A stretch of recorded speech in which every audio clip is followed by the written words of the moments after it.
नमस्कार मंडळी, आज आपण मार्केटसारखा मस्त असा स्पंजी मऊ लुसलुशीत असा ढोकळा बनवणार आहोत.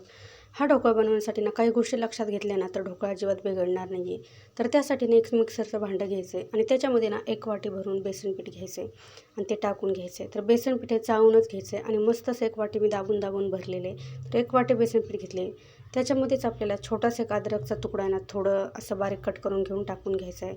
2 हिरव्या मिरच्या टाकायच्या, चवीनुसार मीठ टाकून घ्यायचं आहे. छोटाले 2 चमचे साखर टाकून घ्यायची लगेचच. मिरची आणि अद्रक तुम्हाला नसेल टाकायचं, तुम्ही स्किप केलं तरीसुद्धा चालेल. त्यानंतर 2 छोटाले चमचे आपल्या साखर टाकून घ्यायची. त्यानंतर लगेचच थोडीशी आपल्या इथं चिमूटभर हळद टाकून घ्यायची. हळद अजिबात जास्त टाकायची नाही, नाहीतर जास्त हळद झाल्यानंतर ढोकळा वाफवताना त्या हळदीचे रिॲक्शन होऊन ढोकळा लाल पडायची शक्यता असते. त्यामुळे हळद थोडीशीच वापरायची. त्यानंतर एका लिंबाचा रस याच्यामध्ये पिळून आपल्याला टाकून घ्यायचा आहे. त्यानंतर अर्धी वाटी पाणी आपल्याला थोडं थोडं करून टाकायचं आहे.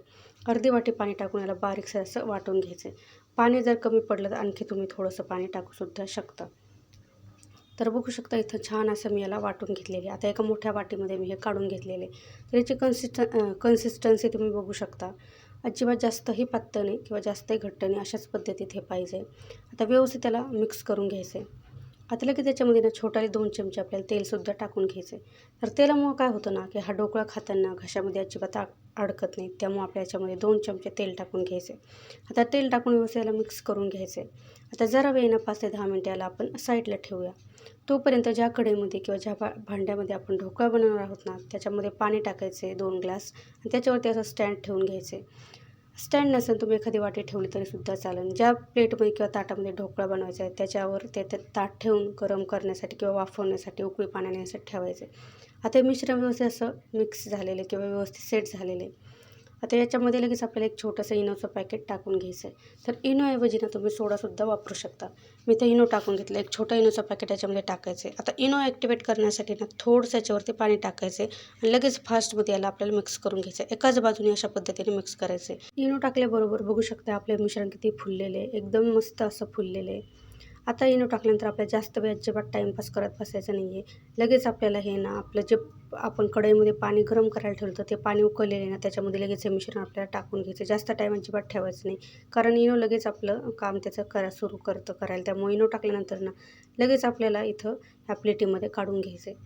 आणि जेव्हा आपण प्लेटीमध्ये काढणार आहे लक्ष ठेवायचं पाणी आपलं उकळलेलंच असावं. थंड पाणी अजिबात नसावं, नाही तर आपला ढोकळा व्यवस्थित असा फुगणार नाही. आता लगेच त्याच्यावरती झाकण ठेवायचे आणि झाकण ठेवून 15 मिनिटं हा ढोकळा आपल्याला छान असा वाफवून घ्यायचा आहे. तर बघू शकता मी इथं झाकण ठेवून घेतलेले आहे. आता 15 मिनिट झालेले आहे. 15 मिनिटानंतर आपल्याला याच्यावरचं झाकण काढून बघायचं आहे. तर बघू शकता आपला ढोकळा छान असा वाफलेला आहे आणि छान असा तयारसुद्धा झालेला आहे. आता चाकूने चेक करूया. तर याच्यामध्ये चाकू घालून बघितल्यानंतर बघू शकता चाकूला थोडे मिश्रण अजिबात चिकटत नाही, म्हणजे आपला ढोकळा परफेक्ट बनलेला आहे. आता याला काढून याला थंड होण्यासाठी ठेवून देऊया. तोपर्यंत आपण फोडणी तयार करून घेऊया. तर छोटी कढई गॅसवरती ठेवली. त्याच्यामध्ये 1 ते 2 चमचे तेल टाकायचे. तेल गरम झाल्यानंतर याच्यामध्ये अर्धा चमचा मोहरी, छोटा अर्धा चमचा जिरे टाकून घ्यायचे. त्यानंतर 2 ते 3 हिरव्या मिरच्या टाकून घ्यायच्यात. त्यानंतर थोडेसे कढीपत्त्याचे पानं टाकून घ्यायचे. चवीनुसार मीठही टाकायचे आणि छोटा 1 चमचा साखरसुद्धा याच्यामध्ये टाकून घ्यायची. तुमच्याकडे कोथिंबीर असेल तुम्ही कोथिंबीरसुद्धा याच्यामध्ये टाकू शकता आणि मिक्स करून घ्यायचे. त्यानंतर छोटा अर्धा ग्लास आपल्या याच्यामध्ये पाणीसुद्धा टाकून घ्यायचं. आता छान या पाण्याला एक उकळी आणून घ्यायची, म्हणजे आपलं छान असा हा तडका बनून तयार झालेला आहे. बघू शकता पाण्यासुद्धा उकळी आलेली, फोडणी आपली तयार झाली. गॅस बंद करून घ्यायचा आहे. आता इथं आपला ढोकळासुद्धा एकदम छान असा तयार झालेला आहे. याला काढून घेऊया. तर तुम्ही बघू शकता किती मस्त याला जाळी आलेली आहे आणि किती हा स्पंजी असा दिसून राहिलेला आहे. छान असा मार्केटसारखा आपला ढोकळा घरच्याच घरी बनवून तयार झालेला आहे. तुम्ही बघू शकता दिसायला एकदम छान दिसून राहिलेलं आहे. आता याला व्यवस्थित असं कट करून घ्यायचं आहे, तुम्हाला ज्या आकारात पाहिजे त्या आकारात. तर बघू शकता इथं चौकोनी आकारामध्ये हा ढोकळा मी कट करून घेतलेला आहे आणि ढोकळा दिसायला बघू शकता किती मस्त दिसून राहिलं. एकदम स्पंजी मऊ लुसलुशीत आणि जाळीदार असा झालेला आहे. कुणाला विश्वाससुद्धा बसणार नाही की तुम्ही हा घरी बनवला आहे. चवीलासुद्धा एकदम छान लागतो. तुम्हीसुद्धा अशा पद्धतीने ढोकळा एकदा नक्की ट्राय करा. डाळ तांदूळ अजिबात भिजवायची गरज लागत नाही. डायरेक्ट आपण बेसनपासून एकदम छान असा ढोकळा बनवून तयार केलेला आहे.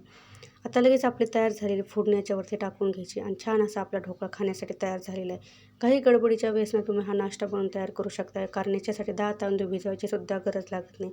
अगदी बेसन वापरून छान असा ढोकळा बनवून तयार झालेला. तुम्हीसुद्धा अशा पद्धतीने नक्कीच बनवून बघा आणि कशी वाटली रेसिपी नक्कीच कमेंटमध्ये सांगा. रेसिपी कुठल्या क्षणी थोडी जरी आवडली असेल प्लीज एक लाईक नक्कीच करा. तुम्ही एक लाईक केलं की मला व्हिडिओ बनवण्यासाठी आणखी प्रोत्साहन मिळतं. त्यामुळे लाईक करा. चॅनलवरती नवीन असताल चॅनलला सबस्क्राईब करा. रेसिपी बघितल्याबद्दल धन्यवाद.